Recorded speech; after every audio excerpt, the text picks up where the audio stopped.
Hello viewers, सुरीले गीत संगीत channel के सभी वीडियोस के लिए इस चैनल को सब्सक्राइब करें और बेल आइकन दबाएं। Thank you. स्वागत है आपका आपके अपने चैनल सुरीले गीत संगीत में। आज मैं आपको सोम प्रदोष व्रत कथा सुना रही हूँ। जब प्रदोष का व्रत सोमवार के दिन हो उसे सोम प्रदोष व्रत कहते हैं। 24 मई 2021 को सोम प्रदोष व्रत है। यह व्रत सभी मनोकामनाओं को पूरा करता है। विशेष रूप से किसी अभिष्ट सिद्धि की प्राप्ति के लिए सोम प्रदोष हो उस दिन से प्रदोष का व्रत प्रारंभ करना चाहिए। प्रदोष का तात्पर्य है रात का शुभारंभ।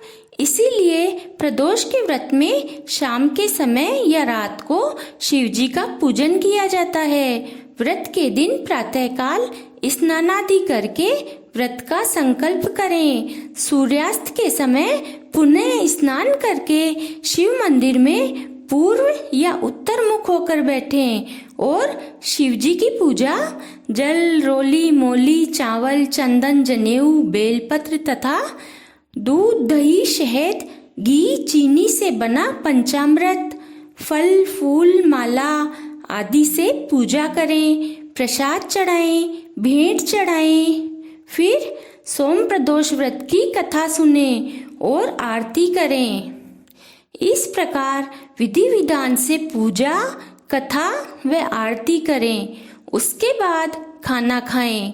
इस व्रत के प्रभाव से शीघ्र ही इच्छित फल की प्राप्ति होती है। धन संपत्ति में वृद्धि होती है।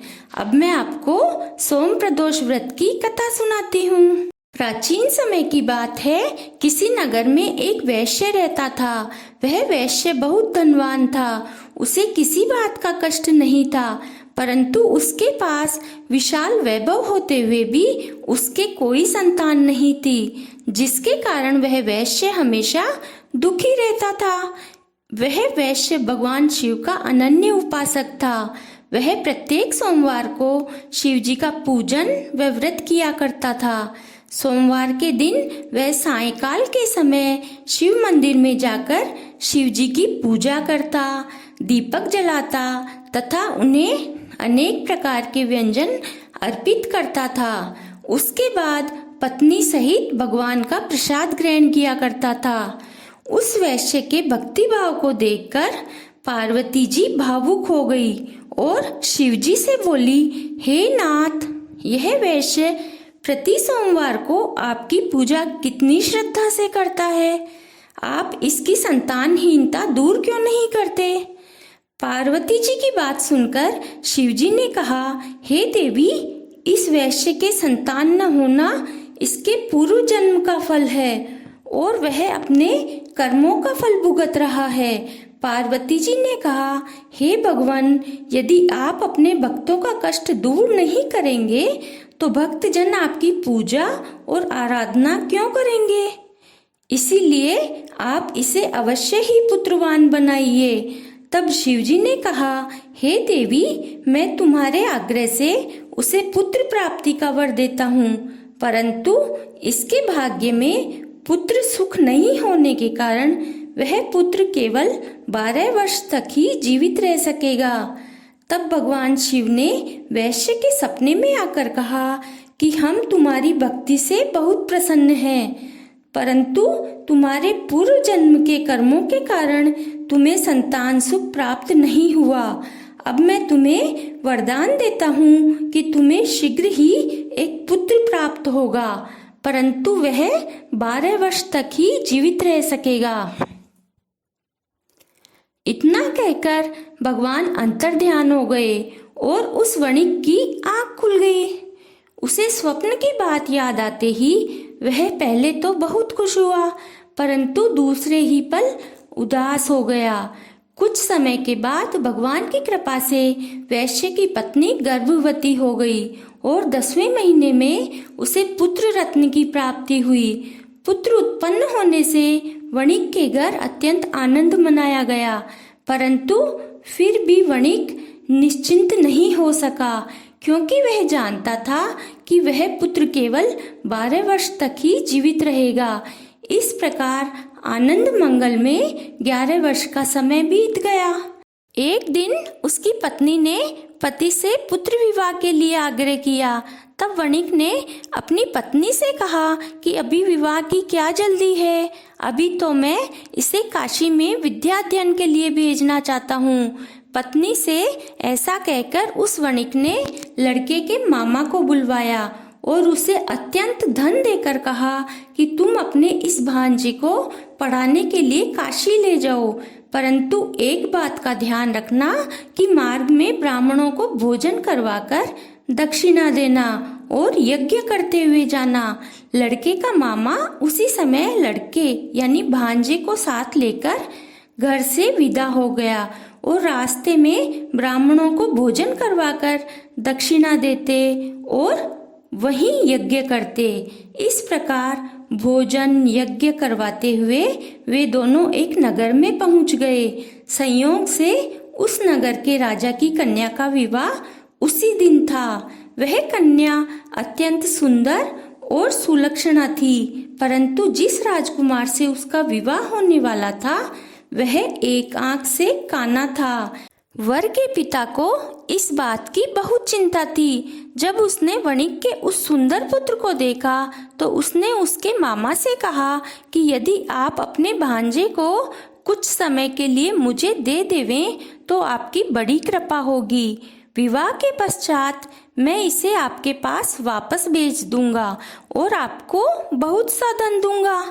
लड़के का मामा वर के पिता के इस प्रस्ताव से सहमत हो गया और अपने भांजे को नकली वर बनाकर विवाह मंडप में भेज दिया। परंतु जब वणिक पुत्र सिंदूर दान करके वापस लौटने लगा तो उसने राजकुमारी की चुनरी के एक छोर पर लिख दिया कि हे प्रिय, तुम्हारा विवाह मुझ वैश्य पुत्र के साथ हुआ है।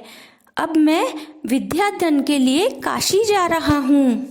विदाई के समय जब राजकुमारी ने अपनी चुनरी पर वणिक पुत्र द्वारा लिखित बात पढ़ी तो उसने राजकुमार के साथ जाने के लिए मना कर दिया और सबके सामने कहा कि यह मेरा पति नहीं है, मेरा पति तो वैश्य पुत्र है जो इस समय पढ़ने के लिए काशी गया है। इतना सुनते ही राजकुमारी के माता पिता सोच में पड़ गए और वर के पिता द्वारा किए गए छल से दुखी हो गए और कन्या को विदा नहीं किया। बारात खाली हाथ लौट गई। उधर वे दोनों काशी पहुंच गए।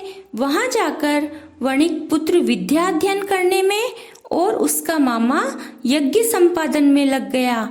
इस प्रकार कुछ समय बाद लड़के के 12 वर्ष पूरे हो गए। एक दिन उसका मामा यज्ञ करवा रहा था तो लड़के ने अपने मामा से कहा कि आज मेरी तबीयत ठीक नहीं जान पड़ रही है, इसीलिए मैं सोने के लिए जा रहा हूँ। थोड़ी देर बाद मामा ने आकर देखा तो अपने भांजे को मृत अवस्था में पाया, जिससे वह बहुत दुखी हुआ। परंतु उधर यज्ञ कार्य चल रहा था, इसीलिए यज्ञ भंग होने के भय से वह मौन ही रहा। जब यज्ञ की पूर्णाहुति हो गई और सभी ब्राह्मण वापस चले गए तो वह जोरों से विलाप करने लगा। उसी समय देवयोग से शिवजी के साथ माँ पार्वती उधर से आ निकले। उस विलाप को सुनकर पार्वती जी का मन दया से भर गया और वह शिवजी से बोली, हे भगवान, आपके वरदान से उत्पन्न बालक मृत हो चुका है, इसका क्या कारण है? तब शिवजी बोले, हे देवी, यह बालक अपनी पूरी आयु समाप्त कर चुका और अब मृत्यु को प्राप्त हो गया है, इसमें मैं क्या कर सकता हूँ?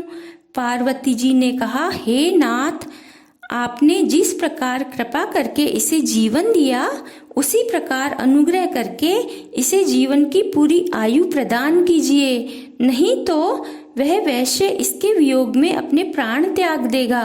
पार्वती जी के आग्रह से शिवजी ने उस बालक को जीवन दान दिया और स्वयं पार्वती जी के साथ शिवलोक चले गए।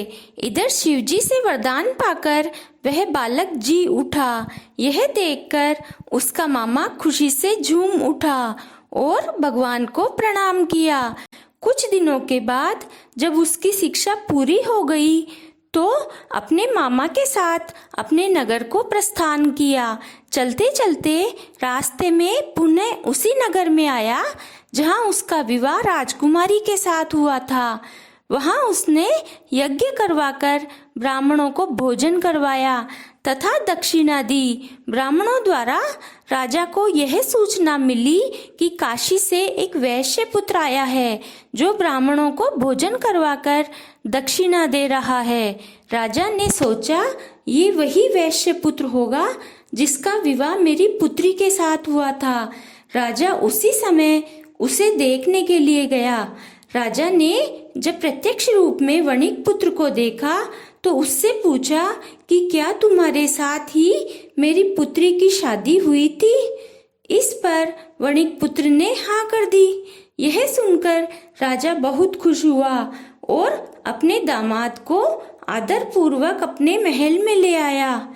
कुछ दिनों तक आदर सत्कार करने के बाद उसने अपनी पुत्री को बहुत धन देकर विदा किया। फिर वह वणिक पुत्र अपनी पत्नी और मामा के साथ अपने नगर की ओर चला। जब वे लोग नगर के समीप पहुँचे तो उसके मामा ने कहा कि तुम लोग यहीं रुको, मैं घर जाकर तुम्हारे आने की खबर देता हूँ।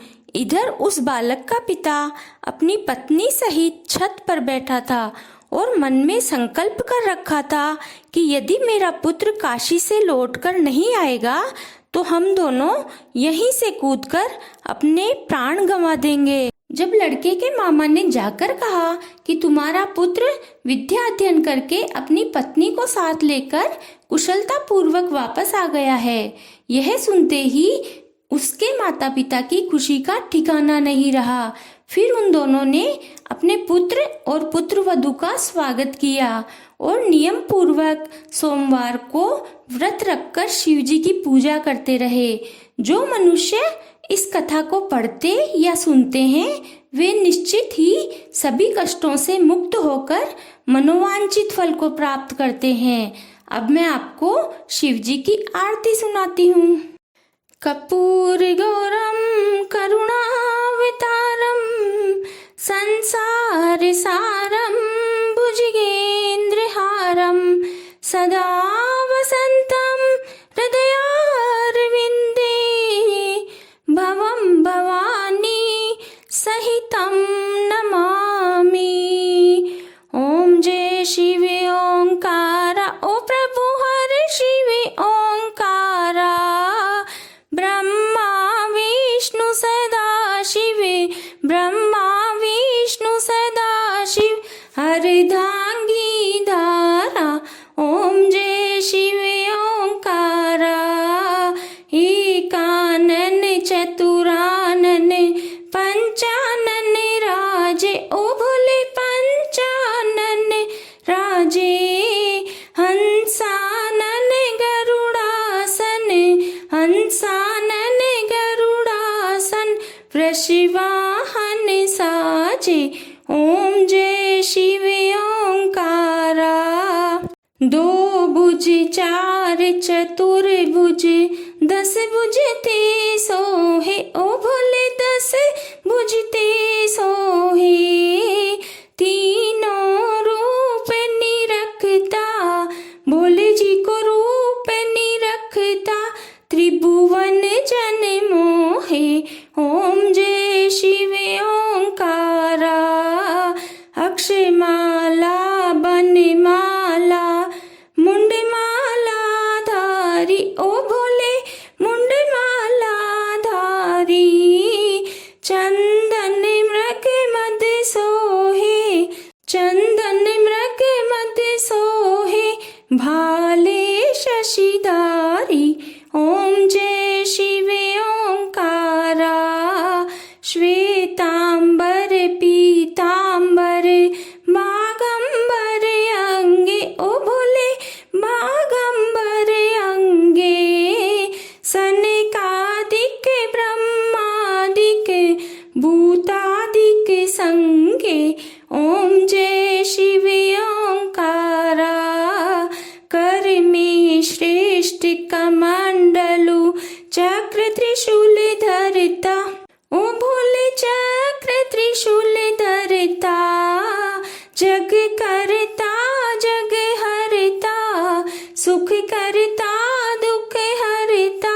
जग पालन करता ओम जय शिव ओंकारा ब्रह्मा विष्णु सदा शिव जानते विवेका ओ बोले जानते विवेका प्रणवाक्षर के मध्य ये तीनों एका ओम जय शिव ओंकारा काशी में विश्वनाथ विराजे नंदो ब्रह्मचारी ओ भोले नंदो ब्रह्मचारी नित उठे भोग लगावत भोला जी के दर्शन पावत महिमा अति भारी ओम जय शिव ओंकारा त्रिगुण स्वामी जी की आरती जो कोई नर गावे ओ स्वामी जो सेवक गावे कहते शिवानंद स्वामी कहते भोलानंद स्वामी सुख संपत्ति पावे ओम जय शिव ओंकारा जय शिव ओंकारा ओ बोले हर शिव ओंकारा ब्रह्मा विष्णु सदा शिव ब्रह्मा विष्णु सदा शिव अर्धांगी धारा ओम जय शिव ओंकारा। बोलो भोलेनाथ भगवान की जय।